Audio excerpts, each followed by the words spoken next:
It's time for some breaking news! All right, time to dive right in. There's a lot going on. The very first thing I want to talk about, of course, huge hit, huge hit, The Marvelous Miss Maisel. Now it's going away, everybody. This is the very last season. This is it. 5th and final season of the Emmy Award-winning show. April 14th, this starts back up with 3 episodes. They're dropping 3 right away. And we last saw her. She's trying to find her way, right? So this last season apparently is going to be a time where she's going to be ready to go forward and fight for her ascent to stardom, equipped with her quick wit and sharp tongue and nothing else to lose. So I never really watched this show. I started watching the first season. I love Tony Shalhoub, and I love her, actually. I think she's really funny in this. But unfortunately, I haven't watched the whole thing. And this was for Sabrina, too, because she's watched all of this. And so this was her opportunity to shine. And I was like, well, now she's not here, so I don't know what's happening. Rachel, have you seen this before? Before we dive into more, I just want to know. I can't carry the ball here. I haven't watched this show yet. This was Sabrina's moment. Sabrina's missing out on this. I don't know what to say. Sorry, Sabrina. It's a show that would suit the things that I like. I'm really into period pieces. I like, funny women are always an amazing feature of a show. So I'll watch it after they wrap it up, I guess. I'll just kind of binge it all at once. Yeah, and that's sometimes the best way to do it, right? If you can't, watch it while it's on, you wait till it's on. I remember with Game of Thrones, I wait till the last season was on, and then I watched it all, and I just freaking loved it. I got right into it, so that was a lot of fun. So if you love the show, it's coming out for the last season. Enjoy it while it's here, and unfortunately, it's going away, but it's had a good run. It's had a great run. So good. I'm happy for the cast and the crew and everybody else that's been involved with it. It's been a great run. But with that coming and going away, something else that's coming back, and here's the funny thing about it. It hasn't even started. And what am I talking about? Crapopolis. I'm talking about Crapopolis. What a name, right? So Crapopolis is a new show for Fox, and they're expecting it to be the next Simpsons, they're saying, or the next Family Guy. They're already saying that they expect it to be so funny that they're going to sign on for multiple seasons right off the bat. Now, the first season hasn't even aired, and they said they already signed up for up to season 3. That's right, it's 3 seasons before 1 episode's aired, and they actually delayed the first season. So the first season's not even going to come out until like 2023, 2024 season, which is insane that you haven't even aired anything. You're like, let's just give it a chance. So Crapopolis. And if you're wondering, well, what's so big about this show? Well, this show is set in mythological ancient Greece and tells the story of a dysfunctional family of humans, gods, and monsters as they're trying their hand at running the world's first cities. Crapopolis. Before we had anything, they lived in crap. Well, they lived in shitty buildings. And, I am so excited for this show. I am too. I mean, the fact that it's written by one of the Rick and Morty creators, of course. So it's got Dan Harmon is the main showrunner for it, and he not only did Rick and Morty but Community, which is one of my favorite shows. And it's got Richard Adelaide from the IT Crowd. Yes. And Matt Berry, who is amazing in everything he does. So I hadn't heard about this show before today, but now I absolutely cannot wait for it to come out. I will watch every season of it that they create. I mean, the fact that they believe in it that much, too, and it sounds like the right people, and they were saying that it looks awful. No, Lexi has no taste. Just ignore her. Lexi, it is called Crapopolis. Excuse you. I am with Lexi. This looks like shit. It looks like Crapopolis. So go, Lexi. I'll drink to that. The people behind it are so good, though. I'm not drinking to that, Lexi. I'm drinking to anything. So, yeah, it's called Crapopolis. So, yeah, I know. But they said that they have the right people behind it. Actually, one of the main guys who plays one of the gods, he was in. It was a really bad Ben Stiller movie that we watched where there's like aliens, and they're in a Costco, and he's actually. Remember that movie, Sabrina? I really didn't hate that movie. I found a new actor that I like really well. Is that one of the voices? He's one of the main characters. Yeah, he's one of the main characters. I'll watch it just for a split second. Richard Ayoade. I can't say it. I butchered his. Every time I butcher a name, I'm going to do a shot. Ayoade. Here we go, buddy. This is for you. That's definitely not how you say your last name. Shots when you butcher names, you're going to be fucked up in a minute, bro. Agreed. I probably butchered it too. I can never say his name right, but he is amazing. He was in the IT Crowd. He's so funny. Good. I love it. What was that? I'm going to see what that movie was. But the fact that it was called like The Visitors or the Watch. It was called The Watch. The Watch was called The Watch, yeah. Because it was the neighborhood watch, yeah. It was not terrible. Jackets. A lot of laughs. Vince Vaughn was great in that movie, I'll say. Still, I love me some Vince Vaughn. Always great. I have zero problems with Vince Vaughn, honestly, except for the fact that he holds up production, but not my circus, not my monkey. Yeah. But the fact that this is called... Well, the fact that this is actually picked up for 3 seasons right off the bat is insane to me. The fact they believe in it that much, and they said we have the right people behind it, the right voices, the right characters, the right actors, the right crew, the right writers. It's perfect. So they believe it's going to be a big show. So they're just, before one episode airs and delays, they're still like, fuck it, three seasons, let's do this shit. So to be fair, they can always take that away. They were supposed to do 5 seasons of Westworld. They only did 4. Like, I mean, I know, but they never announced that though. Really bad. Never announced 5 seasons though. After a while, the first season of Westworld, excellent. Second season was pretty good, and then it just kept going downhill from there. You know why I got back? Because I stopped working on it after season 2, so it went downhill. So that was it. It's true. Brian wasn't there anymore. The quality went to shit. It was bad. I have 2 words for you. Superior acting skills, being dead, Teddy. Superior. I had watched that show just for Tandy Newton. She was fucking spectacular, and I really wanted her. They just dug her up at the end. I really want to know how much ass she was going to kick in the next season. I will say that. So, come on, darling. I can't do it. My biggest, you did an accent. Now we all have thanks, Brian. Good old Tandy Newton. She's awesome. My biggest concern with the show is that Dan Harmon is not known to work under stress very well. Oh. And with losing Justin Roiland on Rick and Morty, he's now heading that show by himself.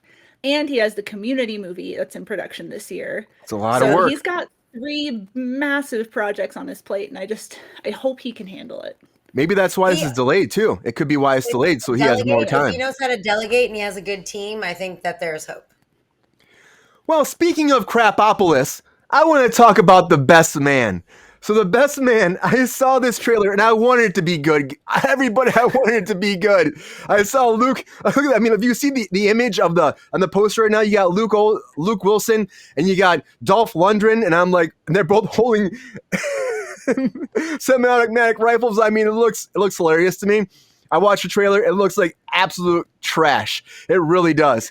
It debuts in theaters digitally and throughout video on demand on April 21st. And the whole premise is when a team of ruthless mercenaries violently seize control of a resort hotel, former special ops soldiers attending the best friend's wedding must rely only on their wits and their training to combat the terrorists and save the hostages held by ransom. Yeah. I saw the trailer though. If you watch the trailer, anybody out there, if you go on YouTube and watch it, it looks like dog shit. I mean, I don't know. That's just me. Maybe that's just me, but it looks like crap to me. And I mean, I like Luke. I think he's doing too much. Maybe he does some great stuff, but I mean, he's with Dolph Lundgren. What do you expect? Dolph is kind of doing whatever. He's like, I'll fucking take any job. So, yeah, I just gotta say, Crapopolis right there. And something else that probably will be Crapopolis on top of that is the Starsky and Hutch reboot that's coming. That's right. Starsky and Hutch is doing another show. Now, the last one with, of course, like I said, our boy Ben Stiller.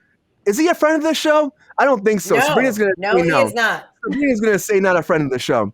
He was really nice to me when I worked with him. He was really nice. So he's a horrible person, and I have backup on that. I'm not the only person who said it. So. Good old Ben Stiller, everybody. So Starsky and Hutch. That. He's doing a commercial for Pepsi, by the way, and I know for a fact that he drinks Diet Coke with no ice, and he wants to be a dick about it. So I don't know what that's about. That commercial is pretty bad. He's like, "Am I acting or am I telling the truth?" He's acting because he hates Pepsi. That's what's happening.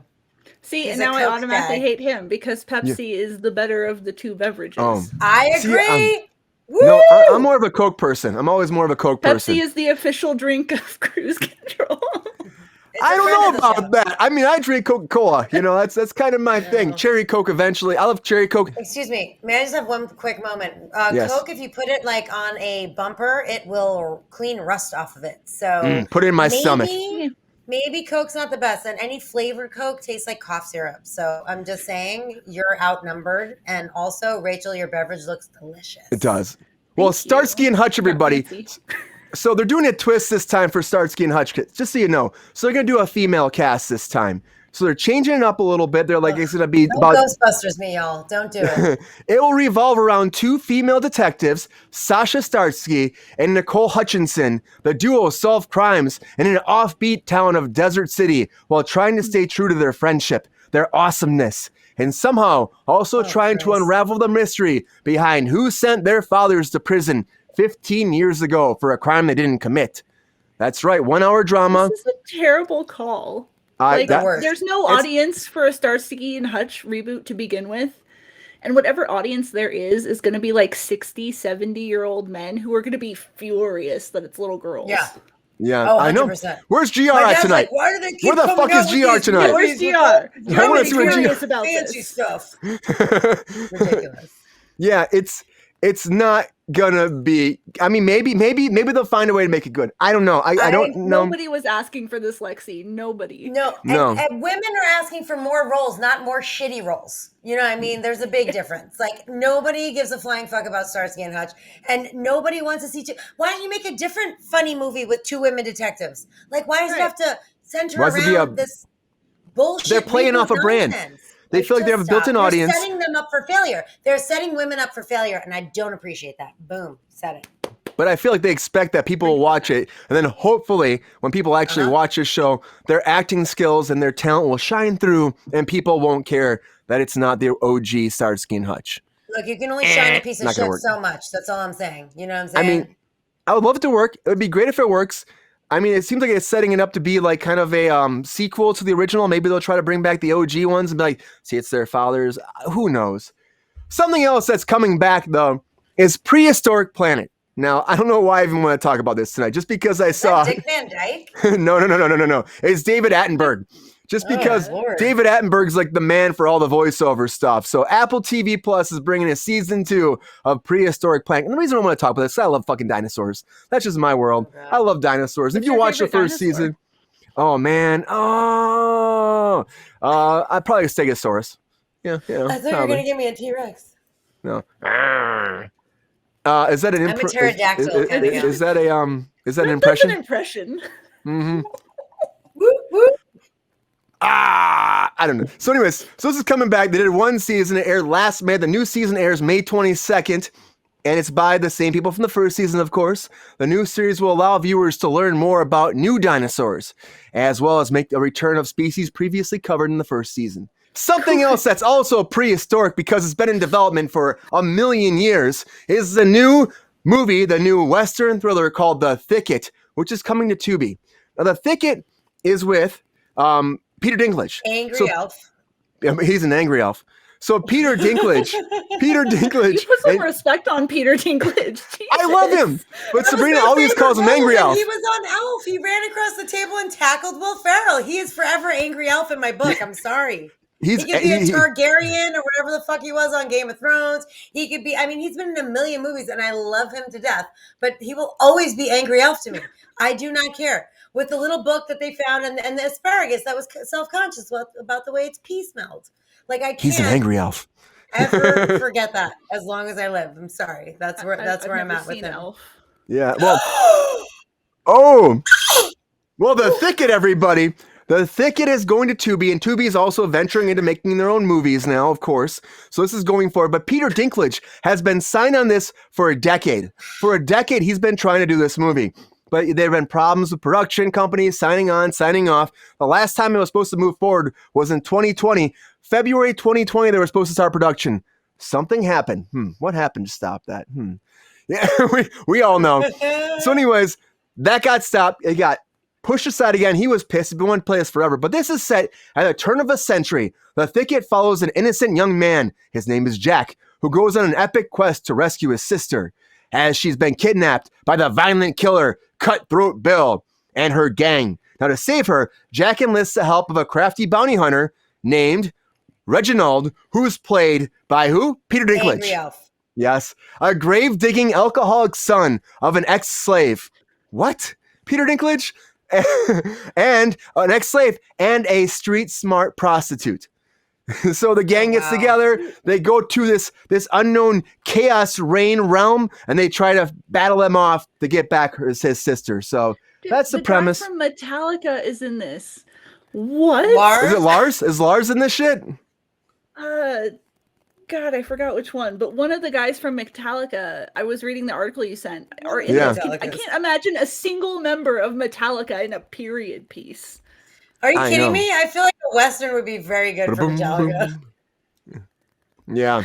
Well, but the thing is, like, he's been trying to do this for years, like 10 years, you know, and the fact that he's really want to do this, and I mean, it sounds okay, but to me, I'm like, this is your, like your swan song. This is like what you've been wanting forever. This is like your drive, you know, like I want to do the thicket so bad.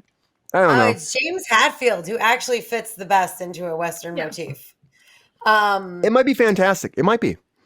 I'm not really I mean, I'm sure he doesn't have a tremendous part, but I don't know, like, you know, artists are artists, and a lot of times they can be interchangeable. Like a lot of, you know, musicians are actors and actors are musicians and artists, and you know what I mean? Like and by artists, I know I said that already. I mean like actual artists who draw and paint and things of such. I mean, I don't know. I feel like people with the creative side of the brain do because if you literally are drawing on the street, you know, you're an artist. Like that's your, you know, I'm an actor, you know, there is a playwright. Like we're all in the arts, but like a true artist in my mind is, you know, someone who paints or draws or, you know, works with a medium to create things materialistically. What's the word? Tangibly.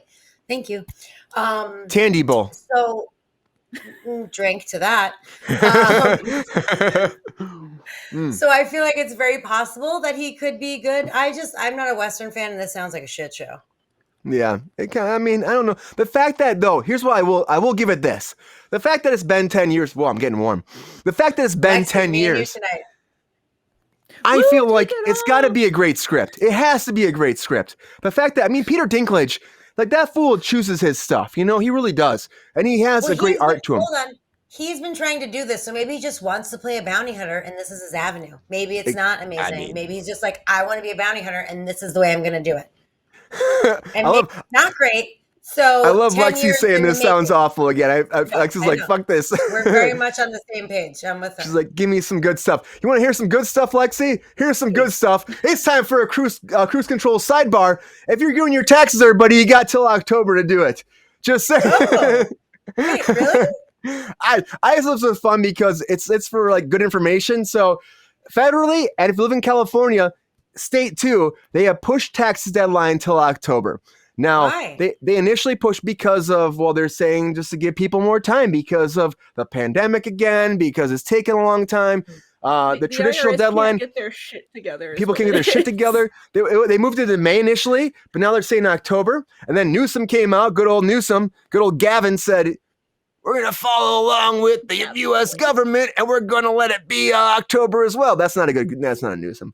I don't even know what that was. That's a horrible Newsom. I don't know. A wrestler Newsom. Like I was just trying something. So 44 California counties started it, but now it's, you know, there's also other places in the world, but you know, I'm just saying Los Angeles in the world. In the country. Anyways, that's what's happening. And, you know, if you don't do your taxes, you go to jail. And then, you know, that's not good either, right? Like Wesley Snipes. Wait, hold on. I'm literally, if I get arrested, I'm going to blame cruise control. Like if I don't have to file an extension because I'm going to be here until after tax day, I'm good. Nope, I can just You're good till October. Please don't take legal advice from the cruise control show. Oh no, especially on the drinking night. As my evidence. For the audience. Like, excuse me, Joe Biden. I just want you to know that I took Brian's advice on cruise control. Joe Biden. He told me I did not have to file my taxes until October. That was an impression of my Rudolph drink. Oh, you did drink. Okay, I drank. Yeah. No, it came out. They're saying you have till October now. Now, initially it was only federally, but then I said the Newsom said you got till October too for us. So friend of the show. Friend of the show, Gavin Newsom. The Newsom. He called him the Newsom. I mean, the Noose. That's the Noose is on next Thursday, everybody. The Noose Noose is on next Thursday. So maybe anyways, he's having a meeting with Dave later. I don't know. I'm just saying. Oh yeah, fuck yeah, they're drinking buddies.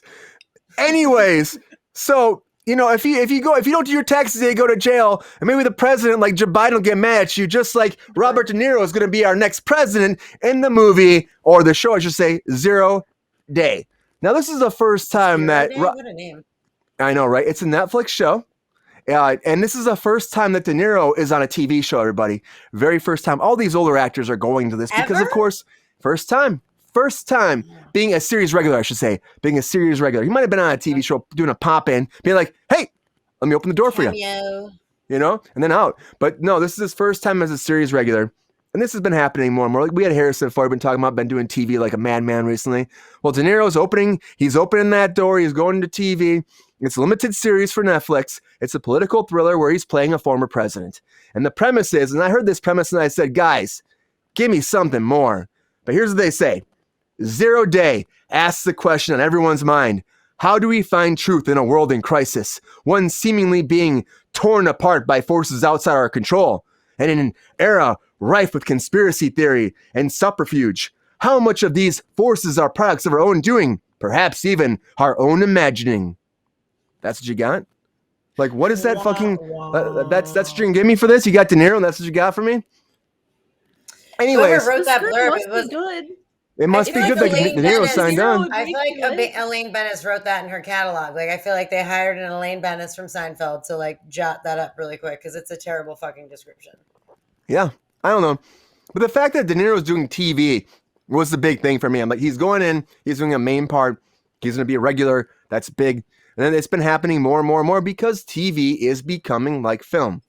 It just is. There's a lot of good stuff that's more cinematic than ever. It actually like bleeds into great scripts that are awesome, that have depth and substance, you know? And so these actors are being pulled to TV.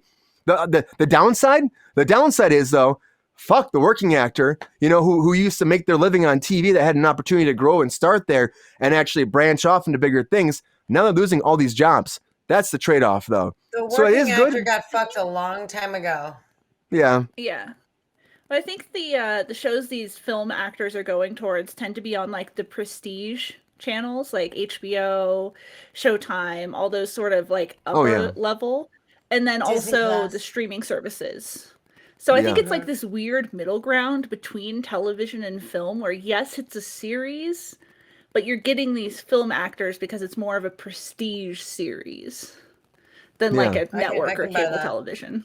Which is cool. I mean, it's cool. I mean, it does leave like you don't see De Niro doing a CW show. You know what I mean? No. You don't see, can you imagine him like on the CW? What was that movie? That show about even mentioning that. Gotham Knights. De Niro, Gotham Knights. Here he comes in. That is offensive. Commissioner Gordon, Robert De Niro on Gotham Knights live on the CW.